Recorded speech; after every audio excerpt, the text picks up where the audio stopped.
But thanks for listening. Yeah. Welcome everyone to what's the show called again? We Say Things, episode 239. Whew, it's getting up there, Cinderin. Good start. Yeah. It's getting up there. This is our second intro. Usually we don't restart the botched intros, but Cinderin really fucked it up.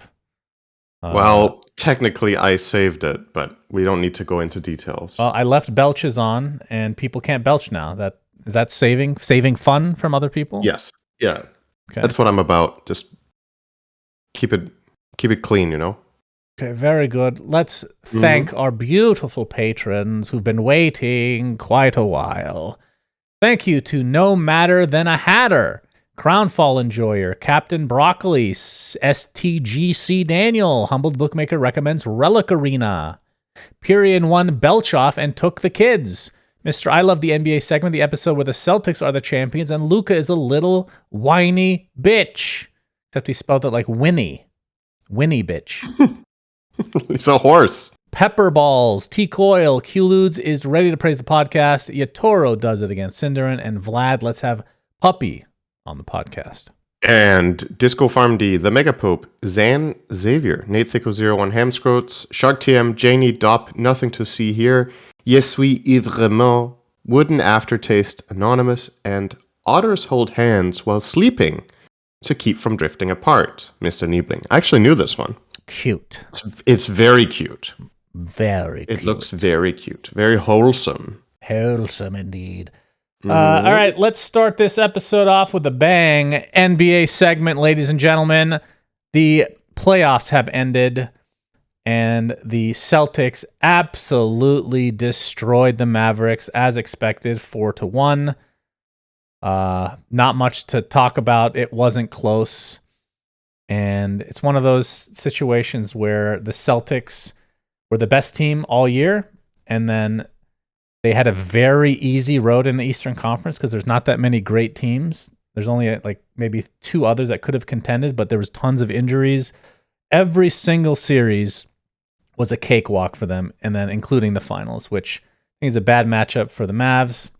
It is what it is. I'm happy the Flat Earther didn't win personally, but the Celtics now have 18 championships, which is now the current leader. They were tied with the Lakers, of course, with 17. The Suns still have 0, in case you're wondering, Cinderin. Okay. Yeah. But more importantly, this one's a bigger thing for me. So Charles Barkley announced that he'll be retiring after the next season. I feel like I've talked about this a bit. So this is the situation. There's a show called Inside the NBA, which is on TNT, which is not like, it's hard to talk. It's like a cable TV channel. It's not like the big NBC, ABC, whatever. Like ESPN and ABC are basically the same company, and they have a ton of basketball games, and like the finals are on ABC. TNT gets one night every week other than during the finals, and they have the most popular show of all sports in the US. And this show is, I've talked about it before, but it's kind of what's the right way to describe it? My entire career, in some ways, is because of this show. And Charles Barkley, he was on the Suns, and he's always been one of my favorite players. He was always very outspoken, and as a TV personality, he is beloved. He's hilarious. He says what's on his mind, and I've taken a lot of what, like, I don't know, it's hard to explain, but when I was a kid, I was, a loser, didn't really talk to anybody, was very antisocial. Started getting into gaming, and then became whatever that is, where you're social with your online friends, but that's it. Didn't really have any aspirations to be a caster or anything like that. And this show, I feel like, looking back, really helped me. Because it's so different than everything else. They've won tons of awards. It's, by many people in the US at least, it's considered the best sports show of all time. And this next season, the season after next season, I should say, is when the new TV deals come in. And NBC will be coming back as a channel to broadcast the NBA, which means TNT will be losing the rights, which is why the big reason why he's not going to be doing games after next year. So for me, that's very sad. He is amazing. And maybe outside the U.S., people don't know who he is, but most people in the U.S. should know. He's an OG. So very sad. Very, very sad. But thankful that it was around that I could... How long has this show been running?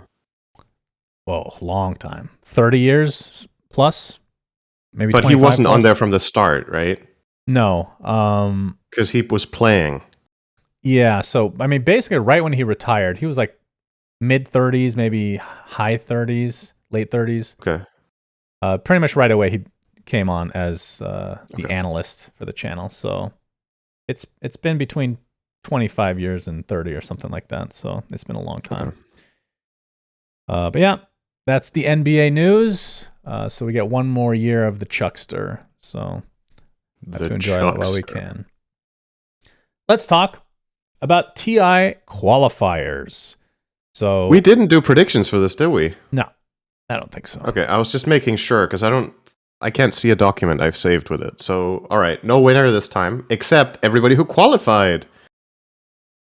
Ooh. That's right. Let's do the regions one by one. Yeah, tell me what region you want to do first. I'll just do them in Liquipedia order, as we usually do, because we have no original thought, so we'll just let them carry it. Yeah, let's start with NA. We did NA already, right? I think we've talked about that on a previous episode, right? Yeah, we have. So we know Nouns qualified from there over Shopify. And then South America has concluded. Heroic didn't lose a single game. So that's a good look. So they will take spot number 1. And spot number 2 was...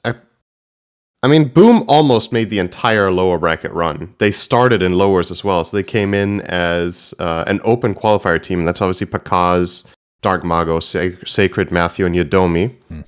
They went all the way in lowers to then lose the final series 2-1 against Beast Coast. So that's a big shame for them. Of course, it would have been a really nice story. Beast Coast 2-0 twice in the upper and then lost to Heroic only.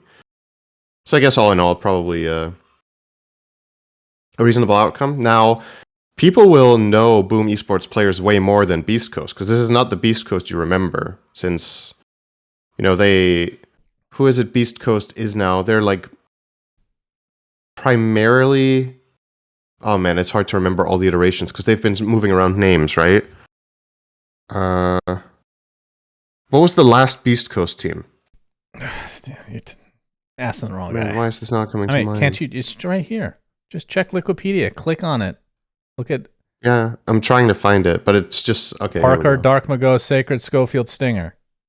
Okay, yeah. So it was that iteration last, and the year before that, it was the version with K1 and Crystallock. That's right. So in 2023, it was roughly the team that Boom are now. That's how it is. So that was probably the team that most people would know the players of, but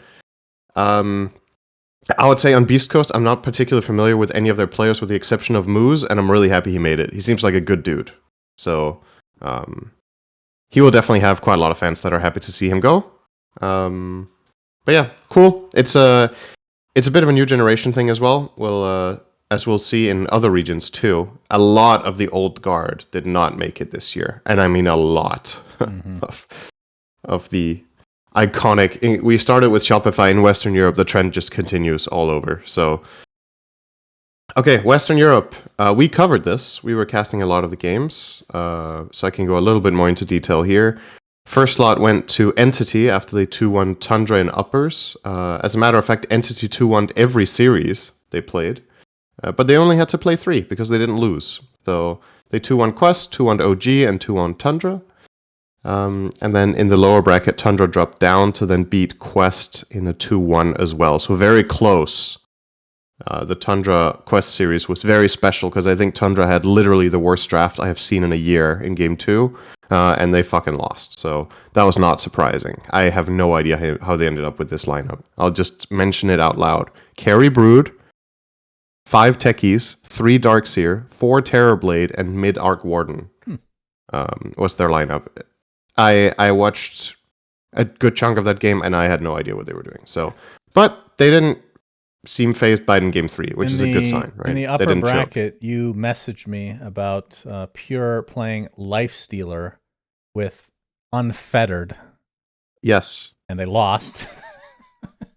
That was against Entity, right? Yes, it was. And Yeah. I'm guessing a big reason, and I brought this up as well, like the BKB piercing stuns is the only reason I can see this being a thing, because you get you get Fiend's Gripped, you can pop it. Mhm. The problem is you just get Nightmared right after.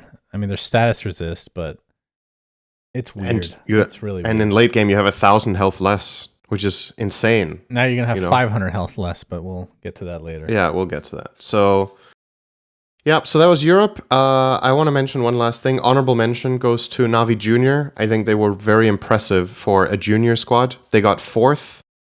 Funnily enough, I don't remember how I think I saw a comment about this or whatever, that Crit was right or whatever. Crit predicted Navi Juniors to be a really good team in, I think, the Riyadh qualifiers or whatever.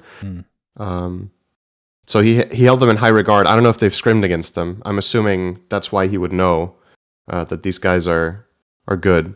And yeah, they got fourth, which I think nobody would have even picked them to get top 10, you know? Yeah. Or top 12, as that would be. So, all right, I take it back. There's 12 teams. Top 8. Sorry. Okay, before I get criticized a lot. Nobody would have picked them to go around, I think, among the general public, I would guess. So, very cool to see them, and I want to mention them because they have multiple players that I think did... I actually think literally everyone on the team played really well. I don't think there was any weak link. And this could be the next generation of Eastern Europe stars that could become potentially the next Team Spirit. And I'm saying that because of the way they played. It wasn't like heavily individual superstar style. It was the teamwork, it was the cohesion that really was impressive. The way they cast spells, the way they clearly communicated together was very high level for such a young squad. So that's very promising. So keep an eye out for them in future tournaments. Okay, Eastern Europe, one slot, and it went to one win. Who...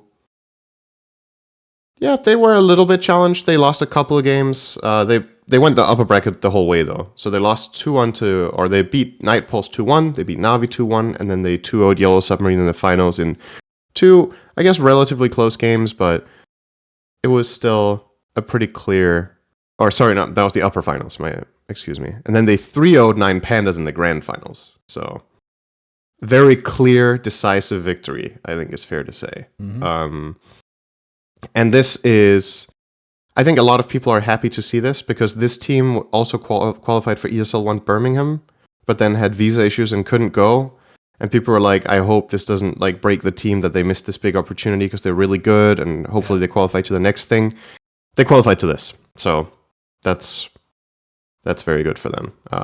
In case you're wondering who's on the team, this is not that known of a team. It's Munkushi, Kyra Jr., Cloud, Sweden Strong, and Respect. What a name. Respect in all caps. Quite a nickname. China. Did we cover this already? I think we did, right? We did last time, but I'll just reiterate. Team 0 and G2IG will be going, which means we will not have Azure, and we will not have Team Turtle, which were kind of a fan favorite, but kind of thrown together last minute. That was like a superstar team with people who have generally just been streaming. They got fourth. It was like Chalice, Somnus, Yang, Planet, and Tianming. And finally, SEA. And then we've done the whole round. 2 slots for SEA. One of them goes to Talon, and the second one goes to Aurora. So, kind of the 2 favorites, I would say, anyway. I think some people had high hopes for Blacklist International. But in reality, it was probably going to be 2 of these 3 teams, and it was. Blacklist, as a matter of fact, lost round 1. They got 2-0'd by Execration, and then they got 2-0'd by TNC. So they had a very poor showing. The team with Abed and Gabby. Yeah, well, that's what happens when you get so. punched in the face, I guess. Guess so. Yeah. Maybe not the best working conditions, who knows. So, yep. That's that. That means we have all the teams confirmed. Obviously, TI is ways away. It's over 2 months away. But I think that's a good thing. It gives the teams a lot of time to prepare. It gives them time to get visas. Gives time for the orgs to prepare media packages and whatnot if they're going to do that. So, should be a good one. I think all the qualified teams have a real shot at making top 8, I think. Beyond that, it's hard to say. But yeah, that's my vibe. Yep, it was fun to cast. It's been a while. First time casting on this patch, which is insane to think about. We're already on patch C, I think, as of today. C as of today, yeah. I thought PGL did a really good job. It felt very smooth, actually. Like it was back to back to back, like constant, which I prefer because I was casting from 1 a.m. to 7 a.m., which is fine at first because I'm usually up till like 4 a.m., but I get really tired for the second half. But yeah, it was good. There was some drama, of course. You can't have TI qualifiers without a little bit of drama. OG, or Seb specifically, could not make it for their upper bracket match against... Let me look at who that was again. Let's see. OG versus Entity, I believe. And we cast that one, right? And they had immersion play in place of Seb. And nobody knew the circumstances as to why he wasn't playing. They won game 1 and then lost the next 2 games. I think OG, for me, the most disappointing team in the qualifiers. Of course, this is the only qualifier that we fully watched, but they really, and I love all the players. I think the org is great. They really shit the bed, I feel like. They made way too many mistakes, and that's not to take credit away from Navi Jr. I mean, they should have won the Entity Series, in all honesty, even with immersion. They were just making... The Entity Series was very winnable. Dumbfounding mistakes. But anyway, turns out that the reason Seb wasn't able to make the first game is because the birth of his first child was occurring. Congratulations to him. Right, I assume. Have you heard a conclusion to this? Because I haven't. I have not heard a conclusion, but I think birth is kind of binary. It's like either it happens or it doesn't. Well, sometimes you can be in a state that you're ready to give birth and they're just waiting, right? Or they induce it at some point. Oh, you mean like that, whether it was actually... Okay. Yeah, because it wasn't the clear way, whether the way I interpreted it was that she was already in labor. So, but I don't know. I mean, it was just wording, right? It's up for interpretation. So either way, he and OG took exception to the fact that they couldn't continue to play with a stand-in. I think the rules are 1 series total, if that's not correct. I believe that is right, yeah. So there's a bit of drama. I feel like this was overblown a bit. Like, I can understand both sides. It was just kind of a unfortunate situation all around, right? Because you have, like, I'm sure, like, Seb came back for the next series anyway. Whether that would have been the case or not, I'm not sure. But yeah, they would have forfeited if they wanted to play the next series with a stand-in, which would have really sucked. But instead, so I'll quickly give my 2 cents on this because I think I have a pretty clear opinion on this. So really, that's a first. Thank you.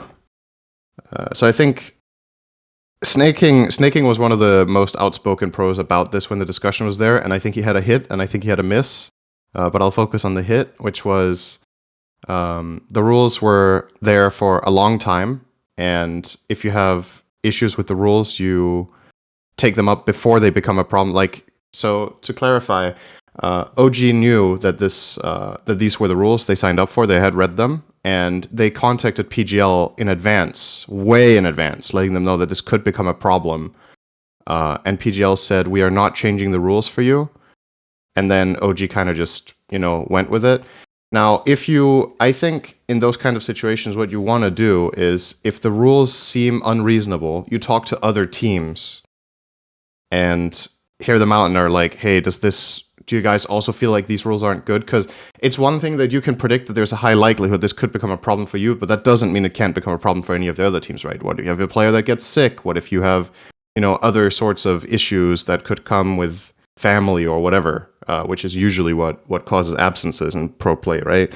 I think most teams would agree to want to change the rule set. And if you ask a month in advance, which is when supposedly they reached out to PGL, and you talk to the other teams, PGL can be like, "Hey, these are the rules. We've written them this way for a reason. We're not going to change them." If the teams, a lot of them go and say, "Hey, we think these rules are not, we think they're not protecting our team well enough in case something bad happens. We don't want a def loss, and we don't want to be forced to play with a really sick player. Can we change this?" I think that's the way to go about it. Now, what I can't say for sure is whether they tried that or not. Maybe they did, and the other teams didn't do anything, or didn't want to change them. But then, as the problem is live, as it turns out, okay, shit, it is actually happening, and it is going to affect us. They went out and make a public statement. That kind of, the vibe of that for me was kind of, I don't know, last minute desperation trying to put pressure on PGL by getting the community at their throats or whatever, but it didn't really work because it sounded like the community was kind of split, where it was like, Reddit was yeah, one there side, should definitely, Twitter was the other. It's like polar opposites. right. So it's like, because the problem with a situation like this is you can clearly understand why people would have both perspectives, right? One is, all right, come on, like, it's a very special occasion. And the other one is like, well, you don't want to play any favorites. This is the same for everyone. These are the rules. If you're going to make an exception for this team, specifically because they're big and have a big fan base and go public, I feel like there's almost no winning for PGL there. Because in the past, when the big teams have got special conditions, people are complaining that it's not fair, right? So if they would have done this, there would have been a group of people as well saying, hey, this isn't okay. In the rules, they're not allowed to do this. Why are you giving OG this exception? Would you have done the same for Navi Jr.? And then we have the classic discussion, well, would they? Right? So I personally think sticking to the rules is fine. And then we can discuss whether the rules are good. Like, I personally don't think these rules are right. I think that you should be allowed to use stand-ins multiple times. If there needs to be some sort of limitation of which stand-ins you're allowed to use, that's another thing. But I believe ultimately this setup is in place to protect players from getting last-minute kicked and replaced by a stand-in that the team thinks is better. So it's like you kind of, as a player, have a bit of protection that the team you're with is actually the team you get to compete with for TI. I believe that's why it is the way that it is. And obviously, that's where it's tricky, right? Is that, okay, well, teams can just make up a lie, right?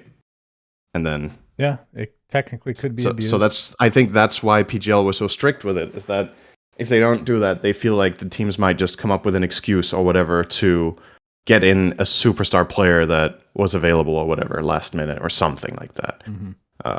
But I feel like there's a better way of doing this than what there was. But yeah, that's my. You said there was a bad take from Snake King. And I'm interested in what that was. You said a hit and a miss. What was the miss? He was rubbing some salt in the wound after one win qualified. Then he made a tweet like, you know, about how OG got their slot for Birmingham, and OG didn't have a problem with following the rules for the visas there, you know, blah blah. It's like, right. The two issues are completely unrelated, and that was just sour, you know. That just felt like haha, poking fun at a team that lost, you know. Is there some history I'm not aware of? I don't know if Snake King has beef with any of their players. I don't know. But yeah, it's a bit unfortunate because it leaves you with a little bit of a, okay, he had a good take, and then with this last thing where he's just kind of poking at them when they're down, it kind of leaves a sour taste in your mouth, right? It's just like, okay, you know, maybe you had a good case to begin with, but now you just come off as a dick. So that's a bit unfortunate. And he was probably just saying it in fun and as a jest or whatever, but it really didn't come across that way when you read. Timing matters a lot in comedy. And when a team has failed to qualify for TI, making fun of the fact that they got a Birmingham slot over a team that didn't get visas doesn't really, I don't know, it just does not a hit for me. I couldn't find the thread. I forgot to do this. I had forgotten about this thread that showed all, like, it was a spreadsheet of all the teams that got, so all past TI winners that did not qualify to this TI. So I was thinking we can talk a bit about how there's a change of the guard in a way. So from NA, he's not, okay, it doesn't have to be TI winner, but like old school players that didn't make it. Mind Control, Arteezy from NA. South America, were there any? I guess, yeah, Boom, Pakaz, Dark Magos, Sega, their entire team pretty much. And of course, a lot of the names from Western Europe. You have OG and specifically Seb, Secret with Puppy, Enigma with literally everyone, Sumail, Miracle, GH, Kuroki. Obviously, there's some other good teams that didn't qualify, but we're focusing on people that have had a historic past. FNG. Who else from Eastern Europe? Were there any? Maybe I'm missing one there. A lot from China, though. That's the one we focus on the most. Yeah. Well, G2IG did actually qualify, right? So Azure Ray, the whole team, specifically Faith Beyond FY, LGD as an org, and Innocence, aka Y. True. Just so many old school players and past TI winners as well did not make this TI, which in a way is kind of a good thing for the scene. It means that we actually have younger talent that are actually, or younger players are actually getting to that level, like the Spirit type boys, right? Except there's more now. And obviously you're going to lose a bit of nostalgia without these old school players. So it, like you said, it's a bit of both. What is your take? I think the biggest shame in this probably is that, in my experience with being to big international lands, there are a subset of Chinese players that have a lot of Western fans, and I feel like those players just aren't here. The majority of them, right? So that is a bit of a shame that I think, they're, based on the last 10 years, there are different, just as big of a name as like Kuro and Puppy, for example, have been for the West. So has FY, right? So has Faith Beyond. And the fact that they don't get to go. That's not to say that, there's a couple of the players in G2IG that have been around for a while as well, right? Like Monet and Baboka have played multiple TIs, and they also have fans in their own right. But I have not heard chants as loud in the arena for Chinese players as I did for Somnus and FY. Somnus, FY, and Faith Beyond, I think, are the three that have most Western fans probably, and none of them are going. So that's a shame. But yeah, like you said, it's also cool to get new faces. So yeah, it's Jack is an old face, so yep. I'm it's sure a bit the of a Westerners new will era themselves. Yeah, to an extent. Very interesting indeed. And with this new era, a new patch, Cinderin. Yes. 7.36C was released today. Well, it's 2 a.m. here now, so yesterday. For many of you, it is today, though. Have you read this whole thing? Yes. Okay, so which ones did you want to discuss? There was a few heroes. This is a C patch that feels like an E patch. A lot of nerfs. There's a lot of nerfs, and it's very minor for the most part, and then there's a couple that feel like a C patch. But okay, so items I think we just skip over, except maybe the things worth highlighting really quickly are Phylactery and Conda cost 200 more. The Meteor Hammer lost its mana regen amp that it has over the Kaya component. This was literally only exploited by Storm, who would just upgrade to Meteor Hammer for this reason. And they probably felt like that was stupid, so now they've nerfed it. So now 0 heroes are buying Meteor Hammer instead of 1. Arcane Blink got longer cooldown, but more heal. And that's it for the items. So then on heroes, a lot of this is like small numbers tweaks, like one hero gets a little bit better facet, one gets a little worse, a little bit better spells. It's like very small numbers. The ones that I think are kind of worth highlighting are Brewmaster's facet Cinder Brew lost a decent amount of damage, and his Primal Split Shard lost 4 seconds of duration. So now it's down from 32 to 28. Which is still stupidly long, but I think that's one step in the right direction. If that was 0, people would still buy it, though, right? For his shard.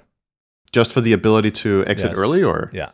I don't know if they would buy it just for that. Maybe in some games. Really? You think so? Yeah, I think you're primarily buying for the duration, for sure. Okay. Then we have Centaur loses a base HP regen and 5 health per minute. So a little bit of an anti-beef up. Chaos Knight, which was a really big pick in the qualifiers, gets nerfed very little. He loses 0.1 strength gain and 2 strength on his 15 talent. This hero is still S tier. Clockwork, which was also S tier. Now Hookup also gives himself a barrier. They're really pushing this one. They're buffing it every patch. Let's see when the pros are actually going to use it. Because they're taking the big cogs, and they're doing that because it allows Clockwork to walk out and then play bowling. And bowling is really fun. So the barrier needs to be really good before you give up on fun. They nerfed the cogs a little bit, though, in terms of mana burn, but the damage should, So it's the same on level 4. Willow gets nerfed again on Bramble Maze. On Thorny Thicket, it has an additional or even 2 seconds shorter duration on the additional Brambles, down from 6 to 4. And Bramble Maze in general loses 3 seconds. And the biggest change, which I'm personally very happy with, Really? despite just enjoying to play some Willow recently, you can no longer cast Bedlam on allies.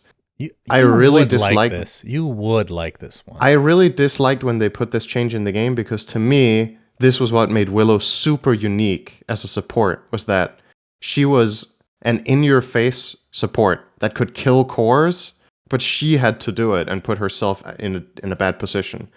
That was why Bedlam was such a cool design, because like, you're a support, you get this insane damaging ability, but the caveat is you need to melee the opponent. I thought that was really cool. When you can then throw it on allies, it's just like, that's the biggest buff Willow has ever received. I'm like, okay, what is this, you know? So I get that. I think this is a good change. I think having that as an upgrade in some, whether it's a big talent or maybe part of the shard or something, Sure, would be cool. you could do that. I really thought that was actually okay. very cool to have in the game. Sure. Yeah, you should pay for it or choose it at level 20 or something. That could be okay, I guess. Or that could just be a facet, a third facet.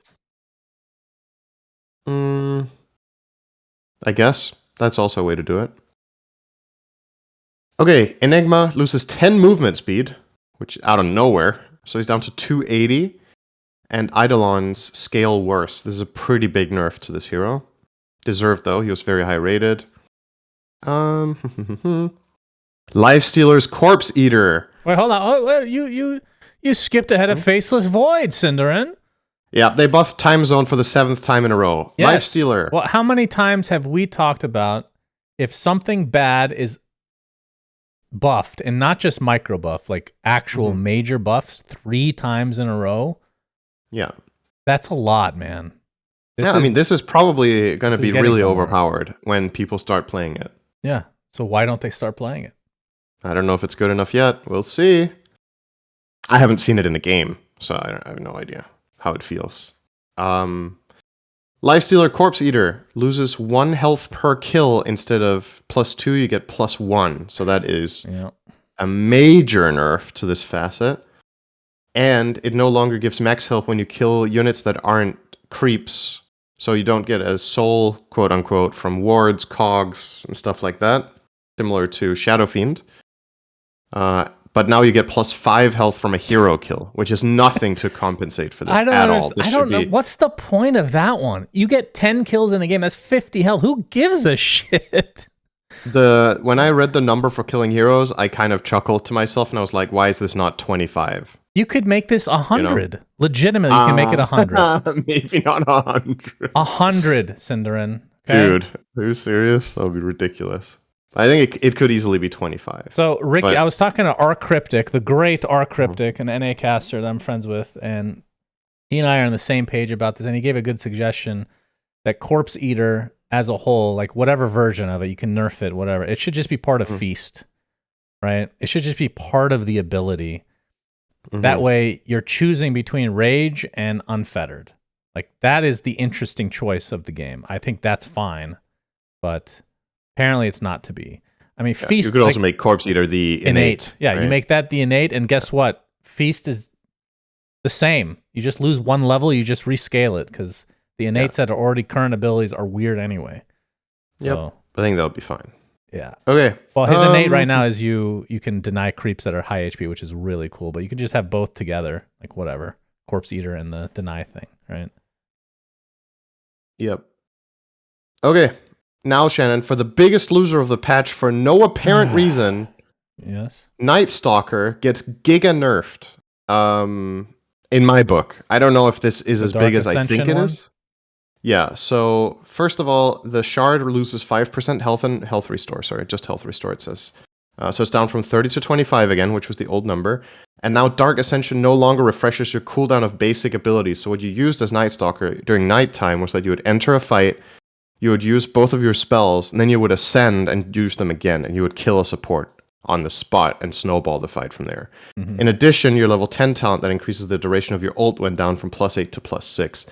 Now, I think this was in the South America region that this hero was more prevalent. We had 0 games on it in the European qualifiers. None, that we cast at least. It was not played. Maybe it was in a game or two in total. I understand that maybe the version of the hero that there was could use a nerf on specifically maybe lower levels of pub play or whatever. But I think this really hurts the hero in competitive, and I would have liked to see some sort of compensation. And the only compensation here is that Ags costs less mana, which is whatever, because people weren't even buying that. Yeah, they weren't buying it anyway. So I don't know. I feel like Night Stalker gets one of the biggest nerfs. Maybe not the biggest. That title might go to Enigma, or Willow. Maybe the Willow one where you can't throw the. Do you think somebody at Valve loves annoying heroes? The thing that I am not a fan of is when annoying things in the game get buffed to be even more annoying. Like Crippling Fear is incredibly good. The reason nobody was buying the Ags is because it was actually worse, like in terms of mana, than the main ability, which is why they made this change with the mana. Now you can just have Crippling Fear on all the time, essentially, right? That is a really annoying ability. Like buff any other ability, I don't think anybody's going to bat an eye. But I don't like that. I'm also Ags thinking, personally. even if this is really good when you get it, and that can somewhat compensate for Dark Ascension's nerf, is that an interesting hero design? If he's fully contingent on now buying Ags so he can just stand on top of people permanently and silence them. Yeah, I just don't. I don't think that's interesting personally. I agree.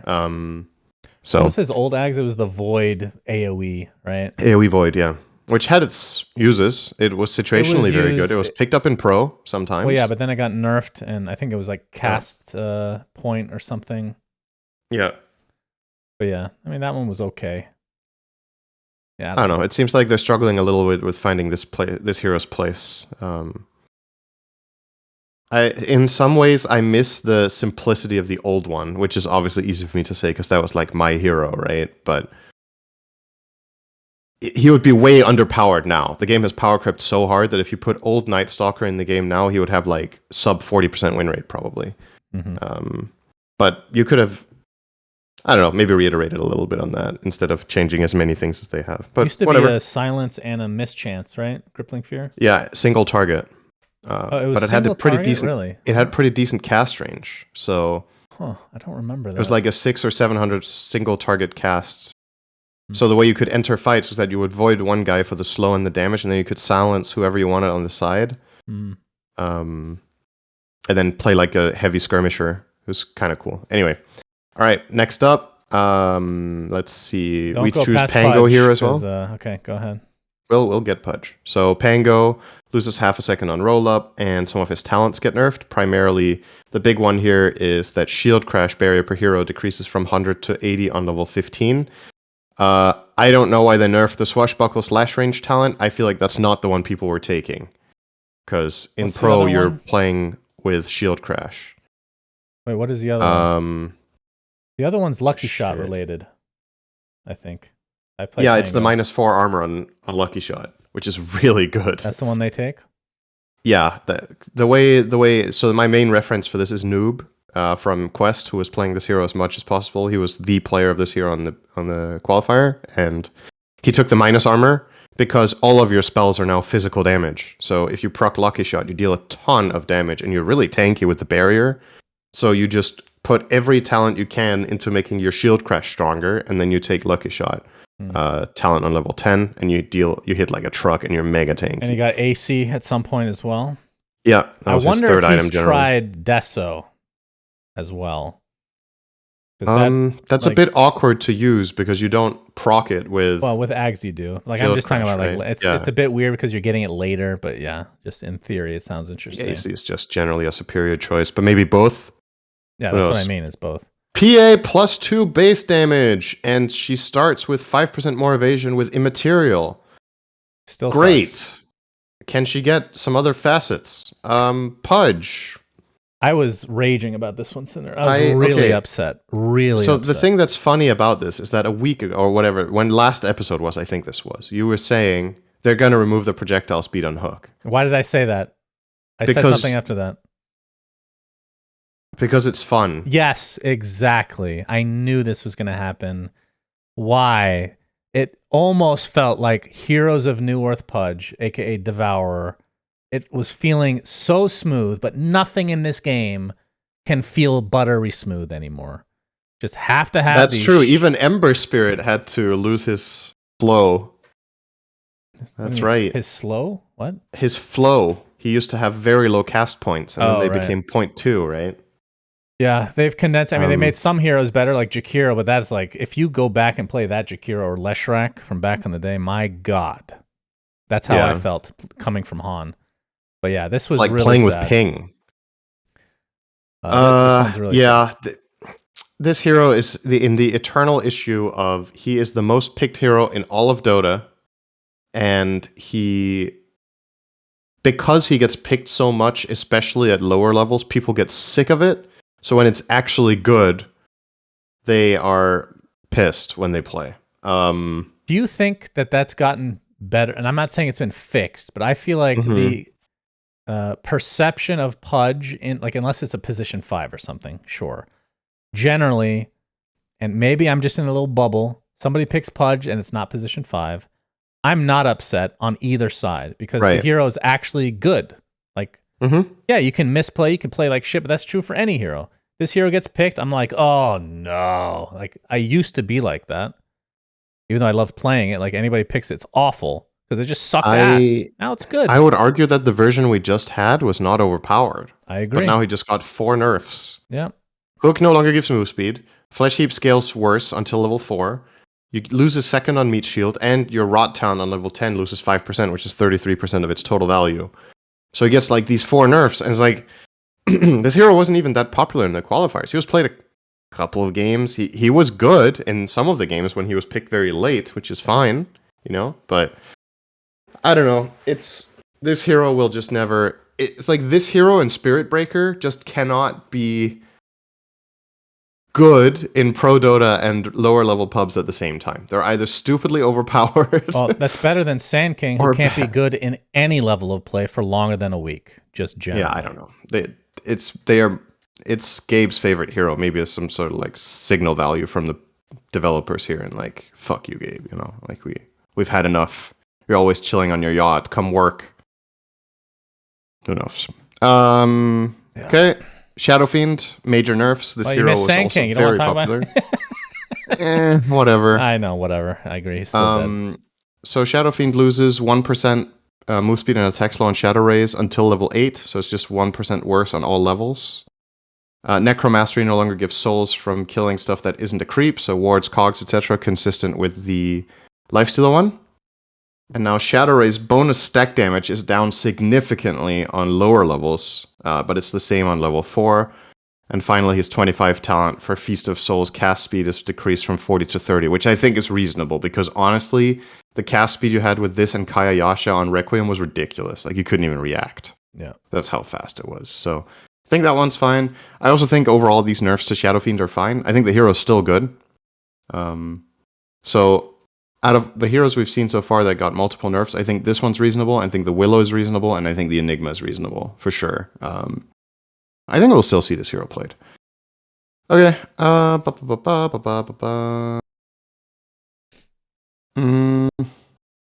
Interesting change to Storm that I want to highlight, because so Static Slide was meant to be a trade-off where you got a moving remnant at the cost of vision. So the old Static Remnant gave 500 vision, and then when you took Static Slide, the vision was down to 100, but then you could move it. You get quality of life on that, first of all. The speed is lower, which is not quality of life, but you can alt cast it. Then it acts like the regular Static Remnant, so it just casts on top of you. But the interesting thing here is Static Remnant just has 100 vision now, no matter what. So if you play either facet, it's just lost its vision, basically. I wonder what prompted that. And Galvanize gets 3 charges instead of 5 when you level your ults, so a bit of a nerf there. Okay, Shannon, I've been excited to talk about this one. TA, okay? Yep. Old TA, Refraction, every time you take more than 5 damage from an instance, you lose 1 stack. New TA, you have barriers that scale with level, and you need to take enough damage on the barrier to lose a charge, but all damage counts, even instances under 5 damage. You just need to pierce through the barrier. Now, the barrier health went from 20, 30, 40, 50 to now 30 at all levels. Do you want to bet that this number will be reduced again? And that ultimately we will approach the old TA anyway? Yeah. Quite I possibly. swear, it's like, yeah, she got a lot of nerfs. She was banned almost every game in Europe. She got picked once by Supreme, who absolutely owned in a Mouse game that we cast. Level 10 refraction talent loses damage. Level 25 refraction instances from +5 to +3, which is massive in the late game, losing that one. And refraction in general way worse on level 3 and 4. So it's better on level 1 though, which is kind of interesting. Her laning is going to be even better in the first few levels, where she was already good. But yeah, I mean, this hero is just... I get that they're trying to push this barrier idea. I don't know if it makes sense on this hero. Yeah, they're forcing this one, I think. Yeah. Okay. Tinker, defense matrix when you have translocator is now a basic dispel rather than a strong dispel. This is a hero that really puzzled me. So when it got changed immediately in the 36 patch, I said this hero is completely fucked. It had awful win rates. I couldn't imagine how to play it. But after it got like a ton of buffs, it now has a way of being played primarily mid still. Mm-hmm. But where you play on the March of the Machines, obviously for farming, and then you you kind of go a somewhat similar build to before with like Arcane Blink and Ags for your laser, and then you are very hard to kill. But yeah, Defense Matrix is now basic dispel. I think is reasonable. That being a strong dispel was kind of crazy. So we'll see how much we get to see this hero. I still find it really weird, but it has some games that it's good in. Tiny, I want to mention this not because it's important, but because it's funny. He has the crash landing facet that makes your toss do a lot more damage when it lands, not on the target itself, but on everyone else. We've seen mid-tinies take this. It's insane. The one thing that makes this good did not get nerfed. They nerfed the move speed and attack speed slow, which I think people don't care much about when they take this. I won't lie, mainly take it for the I didn't even damage. know it did that. Yeah, exactly. Like, the damage is kind of weird. berserk. It's crazy. Yeah, it's really good. Okay, another funny one. Underlord. They nerfed the damage of Abyssal Horde, of all things. Which is the facet people take, but does literally so unreliable. It's where you spawn Necronomicon warriors and archers out of your Fiend's Gate, but their AI is terrible and they will just go hit jungle creeps. But apparently they did that too fast, so we gotta nerf them by like 10% damage. Maybe the win rate must be funny. better than the cleave, right? Sure. So if they added good AI, then they need to nerf this dramatically. Yeah. I would Maybe this isn't included in the patch because they thought it was too embarrassing, but they've actually fixed the AI. It could be. And now they're lowering the damage to compensate. That would be kind of funny. Also, Fiend's Gate gets nerfed a little bit. Okay. Venge. We saw this hero as a carry and as a 3. She loses just when Magic Missile was getting good, huh? Back to 1.1 level 1, scales up to 1.7, so it's the same on level 4, except it has a little bit less damage on all levels. And the level 15 Wave of Terror armor reduction talent gets reduced by 1. I think this hero is still good, but I don't know, there's just something about this 1.1 second stun that doesn't sit well with me. It's just meh. I think, is that not what it used to be a long time ago? Or am I thinking of something else?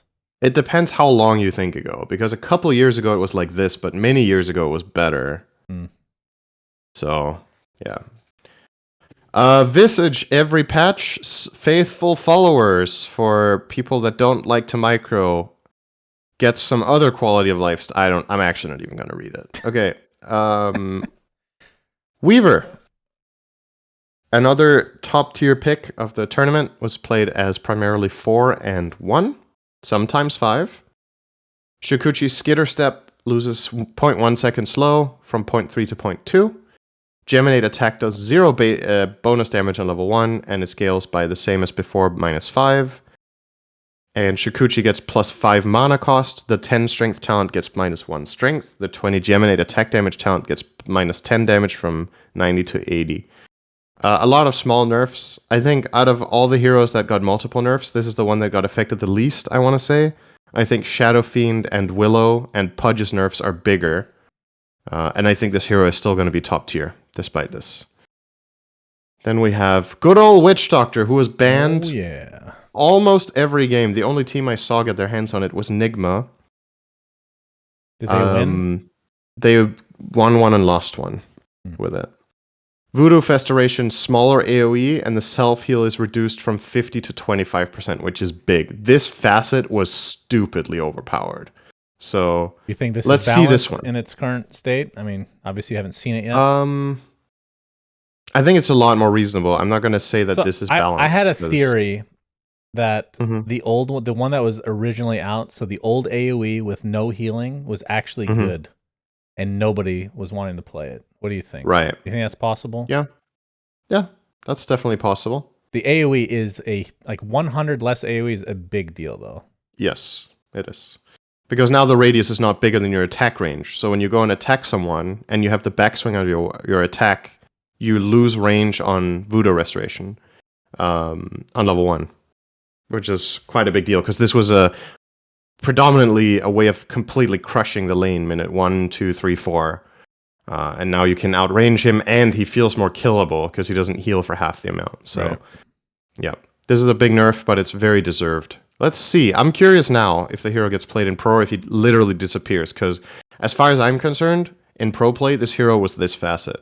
They were not picking him for other stuff. I know that Maledict is obviously still great and the cast can situationally be good, but let's be real. They picked it for Voodoo Festeration to win the safe lane every game. Oh yeah, no doubt. Which is not particularly fun as a design that the hero is just like that. So happy to see they changed this. That's the patch. It's a good patch because it had a lot of nerfs, and I like your that. favorite. A few heroes got a little bit of love, and then the two completely unpicked heroes from the Western Europe or from the qualifiers in general, I think it was Omni Knight and Ricky, and they barely got changed. So I wish them best of luck heading forward. Ricky actually had 0 changes, and Omni Knight got a change on Degen Aura, which nobody cares about. So yeah, good luck to you guys. Maybe next TI. This is not your year. Well, to be fair, there's going to be another ladder patch. Let's not kid ourselves. Yeah, let's get 736D where Omni Knight gets 7 buffs, so he gets played at TI. Probably not him. Honestly, he's one of the heroes that I feel like lost his identity the most, and that's a shame. Like this hero has been all over the place. I just want the old Omni support back, and this just doesn't exist. It feels like so. Very weird hero right now. He's caught in limbo. He doesn't know what he wants to be. Understandable. He had a long phase where he was a support, and then he had a phase where he was a core offlaner or a mid, and now he has a phase where he's neither. It's just not good at anything. Strange hero. Okay. That'll do it. That's the Dota news. So let's move on to Counter Forces, aka Counter-Strike. It turned 25 on the 19th, and I made a tweet out on that day that 25 years ago on that day, I downloaded and played Beta 1 of Counter-Strike and how it changed my life, Cinderin. It's so insane. I know I'm old. I realize that I'm really old, but it's when you get old, you start thinking about things when these anniversaries arrive, and it just blows your mind that it's that long ago. And then you think about how the world was so different. Like, I remember being really excited seeing this come out on a website called Blues News. I don't even know if that's a site anymore. It used to be like the go-to site for all PC gaming related stuff. Nobody had good connections back then. I think I was one of the few. At school, there was no cell phones. You'd go on a library computer to read about any of the new patches that come out, and then sometimes you would burn a CD. You'd burn a CD because your internet can't handle it, like to download such a big patch, which probably is like 60 megabytes. That's probably what the patch size would be. Just so you could save time when you go home. You burn that CD and you install it when you get home. But Counter-Strike was, and still is, most impactful game for me before Dota, of course, when I started casting. But I'm really sad that Counter-Strike, I feel like Valve, whoever's working on Counter-Strike at Valve, are doing it an absolute disservice. CS2 has been out for over a year. I did my rant already. I'm not going to do it. Barely any updates to the game. Just such a fucking shame. And it's not like, I mean, I was actually looking at the Steam charts. TF2 is still top 10 most played game on Steam, which is Pretty Wow, really? well in terms of like player base, which is impressive. Yeah, that's crazy. Counter-Strike is number one. It makes the most money out of any game for Valve. Like, I don't know what the reason is that they don't update this game and give it more love. It's just mind-numbing to me. They made I'm not even going to show the tweet because I was so upset. They just had some basic tweet saying happy 25th anniversary with no patch, no update, no surprise. Maybe they're working on something that's just late, but extremely disappointing. I stopped playing, like when CS2 came out, I started playing it, excited for like all these updates. They had a couple decent ones where they started implementing things that were very obvious that they should have, like the buy system from Valorant, which they half did, I guess. They didn't even fully implement it.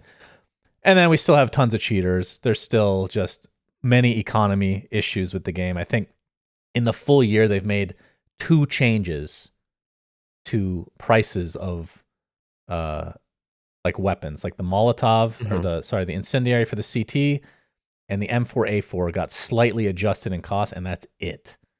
It's just so weird. Do you think that there's a decent chunk of the Counter-Strike team that is working on Deadlock because there's overlap between those genres? There's no overlap. There's I mean, absolutely they're both no. shooters. I'm assuming there's, From the videos that I've seen, Cinderin, it looks like Dota to me in third person. It is not. You think it's more like Dota than Counter-Strike? Not even close. Yes. Really? Okay, that's Yes. interesting. It's not first I person don't know. shooter. For me, it's the not shooter tactical. the shooter element takes priority over the spells. I would say Valorant is also way more like Counter-Strike than Dota. Oh yeah, of course. Even though all the heroes have like spells. Have you watched right? any videos on Deadlock? Yeah, we watched the trailer. I mean, or not the trailer. Sorry, what was it? Was it that one was a leak, right? That we talked about a couple of weeks ago with gameplay or whatever. Mm-hmm.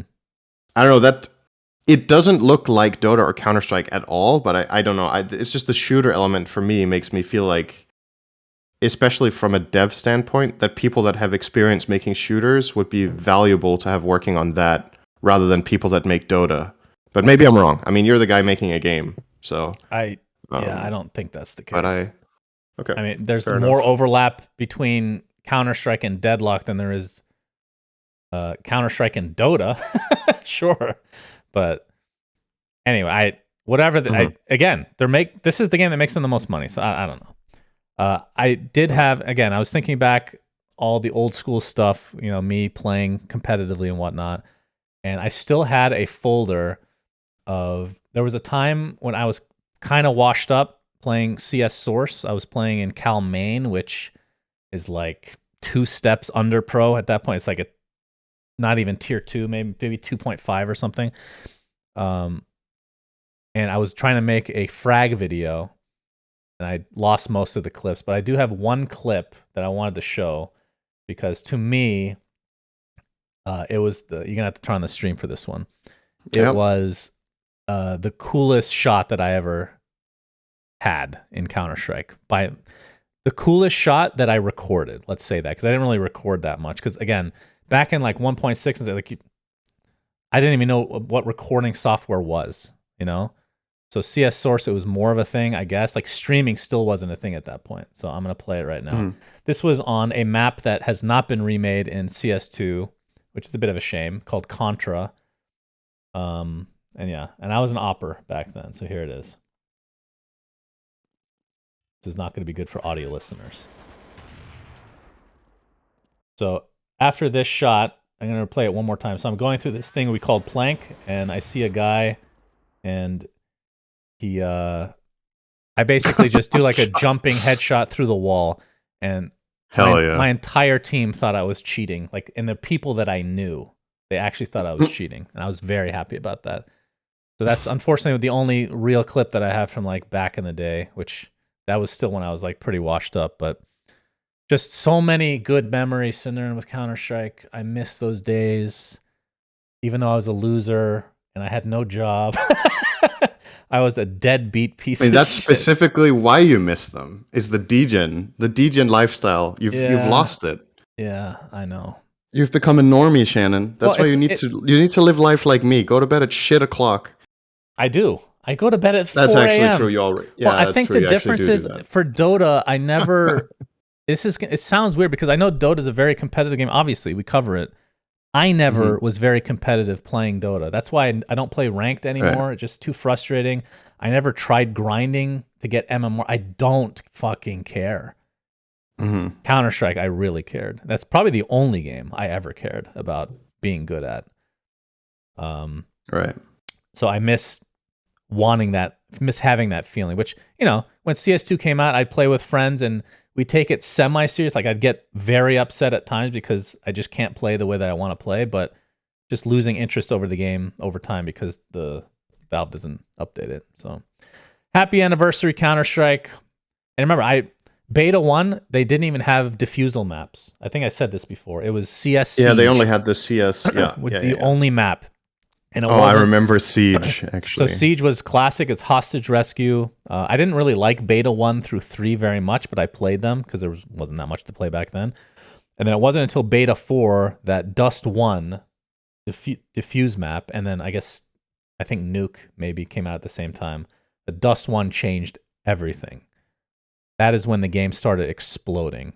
Yeah, that was really cool. I mean, Siege was a horribly imbalanced. It was so bad. Boring map if you think about it. It was really very bad. unfair.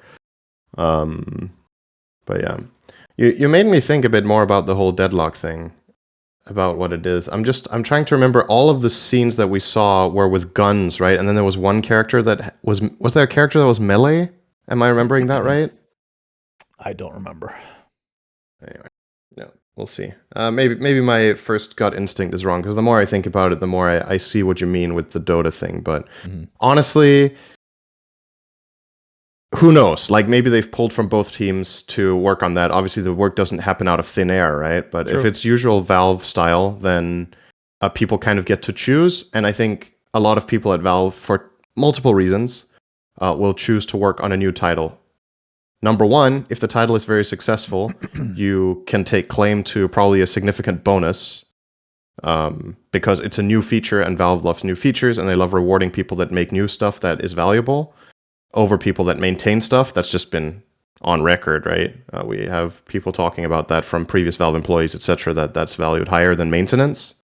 And secondly, just the satisfaction of making something new. I think a lot of people that are into programming find that the most interesting stuff is to build something from the ground up and see it come to life rather than, okay, we have this 90% finished game, let's polish the last 10 over and over again. So I get it. I mean, I think it's only human and only natural, but it is a bit of a shame if both CS and Dota are, I wouldn't say we're suffering. I think that's maybe a little bit extreme, but we would benefit from more maintenance. I think some of the things in Dota that are worth highlighting is, the relics that are still not working because the spells they refer to don't exist anymore. Dota Plus quest, especially Dota Plus, is just very neglected. Immortal matchmaking has been absolute shit for months, and everyone has complained, and they haven't done anything about it. That is the one that affects me the most personally because I just hate that that's a possibility. Rampant win trading because of double down. We have our own problems, but it's Counter-Strike's birthday, so I could understand why their community is disappointed that they didn't do anything special about this. And who knows? Maybe they're cooking something up, but not yet. Hopefully. So we're over an hour, but I do want to do these last two topics. If Sure. That's okay. Okay. Yeah. So next topic. Oh. Not this fucking game. There's a game called Banana.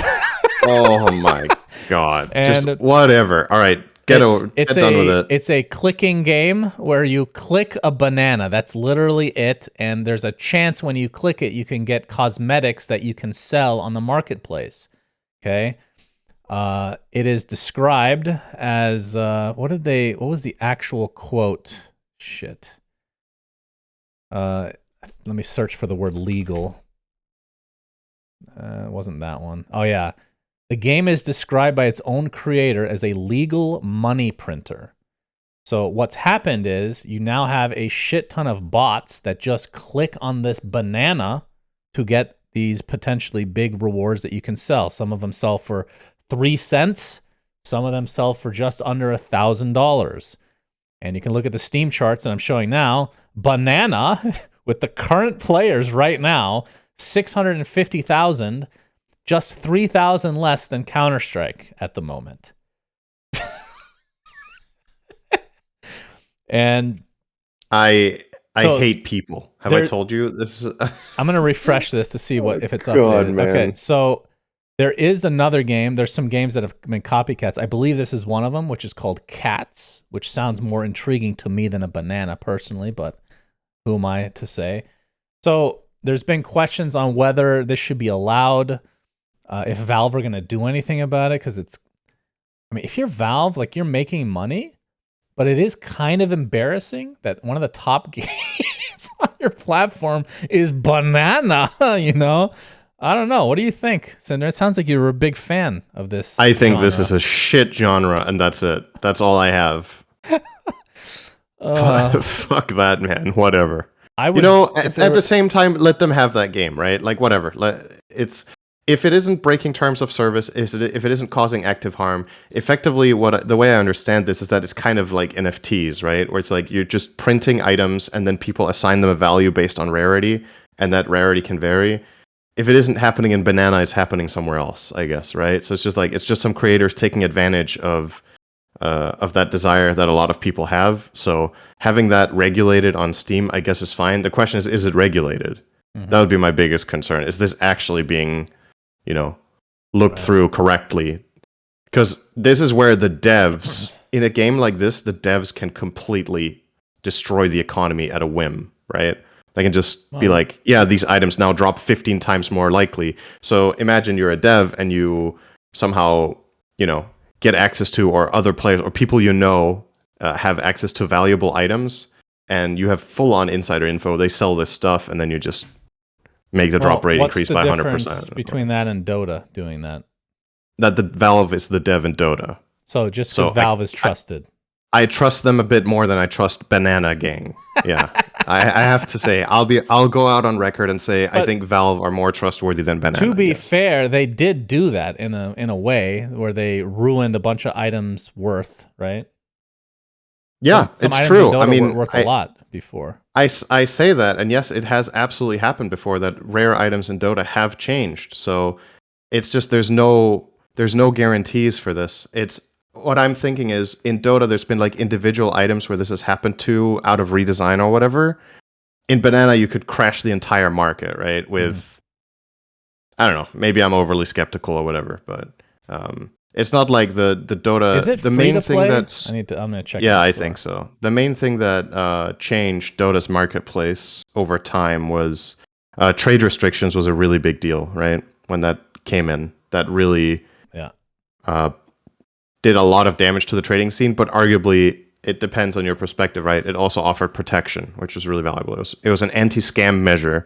So some people lost a lot of potential money on trading, but it wasn't done with the intent of killing trading. It was done with the intent of making it more difficult to be a scammer. And I feel like that's admirable, right? That's just hard to do both at once. So, but yeah, interesting thing, actually, if you go through history of Dota, like what has happened to cosmetics. We've never really talked about that, but I think some changes Valve has made out of nowhere, some individual speculative people have lost a shitload of money. Oh, yeah. And you have no guarantees about when it's going to change. But I would say Valve's intention behind some of the changes they made was not to screw people over economically, and it was not for their own financial gain. That's, to me, where the clear difference is with Banana, that I could see a game like that devs just pocketing the money and running, right? Banana! Or Cats, yes. If you imagine people wake up, they play Banana for 5 hours, they're like, okay, it's kind of boring. I'm going to go play Cats now. Well, let's see how long the reign of Banana lasts. Keep an eye on that one. What a lovely game. All right, final topic, a very serious one on this man, Dr. Disrespect, Cinderin. So, let's talk about where we left off on this story, because it has blown up seemingly many years later. It's been 4 years, I think. I believe that's the last time we talked about it. So what happened originally, Dr. Disrespect, for those that don't know, was an enormous Twitch streamer, plays Mhm. a lot of FPS games, and he signed a brand new contract with Twitch worth a shit ton of money. And then one day he mysteriously got banned. And there was Yeah. rumors about what it was. A bunch of people claimed to know, but they weren't saying what the reason was. Twitch, to this day, still has not said anything on the matter. Apparently, he ended up getting paid that contract in full, as far as I'm aware, which is also weird if they banned him. And then he just been streaming on YouTube ever since. So a guest on our episode at one point named Slasher tweeted out, and this has become a huge meme over the last 4 years. This was in 2020 that he tweeted this. Look, for several hours now, I have been told from credible sources the reason Dr. Disrespect has been banned. However, due to the importance and sensitivity around the subject, I have refrained from going on it. I don't feel comfortable with it currently. So this turns into an enormous meme. And actually, there was maybe a year or two where Slasher wasn't really tweeting anything. And it turns out that a big reason is because of the effect that this tweet had, because apparently he just didn't have enough credible sources to continue with the story, as it were. So recently, Cody Connors, which I don't know if he still works for Twitch, but he did at one point, tweeted he got banned because got caught sexting a minor in the then existing Twitch Whispers product. He was trying to meet up with her at TwitchCon. The powers that could read in plain text. Case closed, gang. So he never actually mentioned who he's talking about, which I'm sure has to do with some sort of legal thing, right? Like slander or whatever. So he tweets this out and it blows up. Eventually, Slasher tweets after that saying, I didn't lie, which is obviously in reference to, because most people, like I said, that original tweet that he made turned into a meme and they assume that he just didn't know, is just trying to bandwagon like a bunch of other people. In which case, Dr. Disrespect eventually tweeted, Jake, seriously, I get it. It's a hot topic, but this has been settled. No wrongdoing was acknowledged, and they paid out the whole contract. So a lot of people took this in a very negative way because that sounds very lawyery. No wrongdoing was acknowledged, which, I mean, I'm a layman, but to me, it implies that he was guilty of something. But no one was willing to acknowledge it for whatever reason. Okay, so this blew up in his face. And as you know, I think we've talked about this once. He started a video game. I believe, I don't know if the studio or the game, I can't remember, is called Midnight Society. I think that's maybe it's the game. Either way, maybe it's the studio. It's a game studio, Midnight Society. So Midnight Society, he's one of the co-founders, and he was making, and as far as I know, it's getting close to being done, I keep on saying auto battler, a battle royale FPS game. And of course, he has a lot of history back in the day. He worked on Call of Duty, like making maps, so that's why we were interested. A big personality, starting a game studio. He actually has experience with doing game design and whatnot. They made a tweet. I guess this was yesterday, today for a lot of you.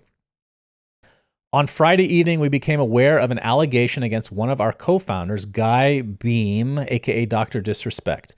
We assumed his innocence and began speaking with parties involved. And in order to maintain our principles and standards as a studio and individuals, we needed to act. For this reason, we are terminating our relationship with Dr. Disrespect immediately. While these facts are difficult to hear and even more difficult to accept, it is our duty to act with dignity on behalf of all individuals involved, especially the 55 developers and families we've employed along with our community of players. So, now this tweet came out while he was streaming on YouTube, and you can tell that he was reading a text or something, and he started talking about how maybe he's going to take a break for a while, and he insinuated maybe he should leave the game. But I think he didn't know that this had been publicly tweeted yet. I think he was just told personally. At least that's the theory. So, yeah, I think he's just done in general. I mean, again, there's no trial yet or anything like that, but based on his own company kicking him, it sounds like there's damning evidence that he tried to solicit a minor, which, yeah, pretty heavy stuff. What are your impressions on this? Don't read the replies to the tweet if you value your sanity. I'm not logged in on the amount Edge. of brain rot in these replies is actually could probably fuel Denmark's entire electricity net. I'll say that there's a reason Twitter has taken a turn for the worse. I think Elon and all of them kind of align with this line of thinking. So, and there's a bunch of other big streamers that have always backed Dr. Disrespect. I don't really follow any of them, but I'm interested to see if they continue to back him. But this is turning into a pretty big issue. Yeah, I've never met the guy. I've barely watched his content. What I remember was he blew up out of nowhere, seemingly, in 2016 or 17. Which year was it? Because I remember we were at boot camp with NIP, trying to qualify for some tournament, and I think it was Hani who showed, he was like, this guy's really fucking funny, have you seen his stream? And that was when he was like, his stream just exploded. I think it might have been, in some ways, the fastest growing channel ever on the platform. It was so fast that he got really big. I don't know, maybe... not that that's related to this at all. That's just the only experience I really have with the guy. So I don't know anything about him. But, you know, when you look at this, the way this is presented, when you look at the sides of what people communicate, it's hard not to think that it's just, you know, just true, right? Like, and I know a lot of people will be like, okay, well, where's the actual proof? But this is the classic thing of perhaps the victim doesn't feel comfortable going public because they could get, if you see what the responses are, people are fucking vile, right? So it's entirely possible victims want to keep it to themselves or keep it to a close circle and just let people know that need to know it. And then the evidence internally is passed around to the people that need to see it. And the wording from the corporate side of things was pretty clear. It literally said, we didn't know there was anything going on with him, so we assumed he was innocent. We looked through it. Now we no longer think he's innocent. That's literally what it says, just in other words. Yeah. Exactly. Right? It's just in a legally protected way or whatever is what it says. But I don't know, man. I have a hard time thinking that this is just some made up shit, especially considering the surrounding circumstances as well, right? The ex-Twitch employee has no reason. There's like no motivation to do this aside from wanting to get the truth out there, right? Like, what's the point? So, anyway. Yeah. So it's a shame. I mean, I watched a bit of him when he was on Twitch, and I've yet to watch him on YouTube. But from the streams I watched, he was extremely entertaining. Comes off as a dick, but that's kind of the persona, right? It turns out that, well, you know, doesn't exactly differ too much from his real personality, I guess. I mean, there was obviously that big scandal where he cheated on his wife and broke down in front of his stream like that, you know. Yeah. Anyway, yeah. I wonder how old the person was he cheated on his wife with now. Now it's not just cheating. Now it's... Well, I think that one was public, who it was. I don't know who it was. But I see. It was public, so I don't think that was... Anyway. Yeah. I don't know, man. It's big news, but it's shit news. And that's that. Yep. So. Only question is how long until YouTube drops him. But... And that's the other... I mean, not that we need to get into this, but it's one of those sad things where he's set for life already. So he could just take a vacation the rest of his life if he really wants to, which... Yeah, it's pretty yikes. Meanwhile, I'm stuck with you here. You know. Anyway, that money isn't everything, Shannon. Let me tell you. Yeah, a nice, fulfilling, happy life where you're a good person holds a lot of intrinsic value that millions can't buy. You know. That is true. So be a good person, be good to other people, and that has no price. There's no tag on that. That's right. There you go. Well said, Cinderin. All right, everybody, this is one of our longest episodes in quite a while that isn't a major patch. Hopefully you enjoyed. Thanks for watching. Until next time, Suns fan. Oh, obviously, this episode was a week late or like 5 days late because of the qualifiers. There will not be one in 2 days. That would not make any sense. So we'll be back to normal schedule the following week. All right, see you guys. Bye-bye. We say things that don't mean anything, but thanks for listening. Yeah.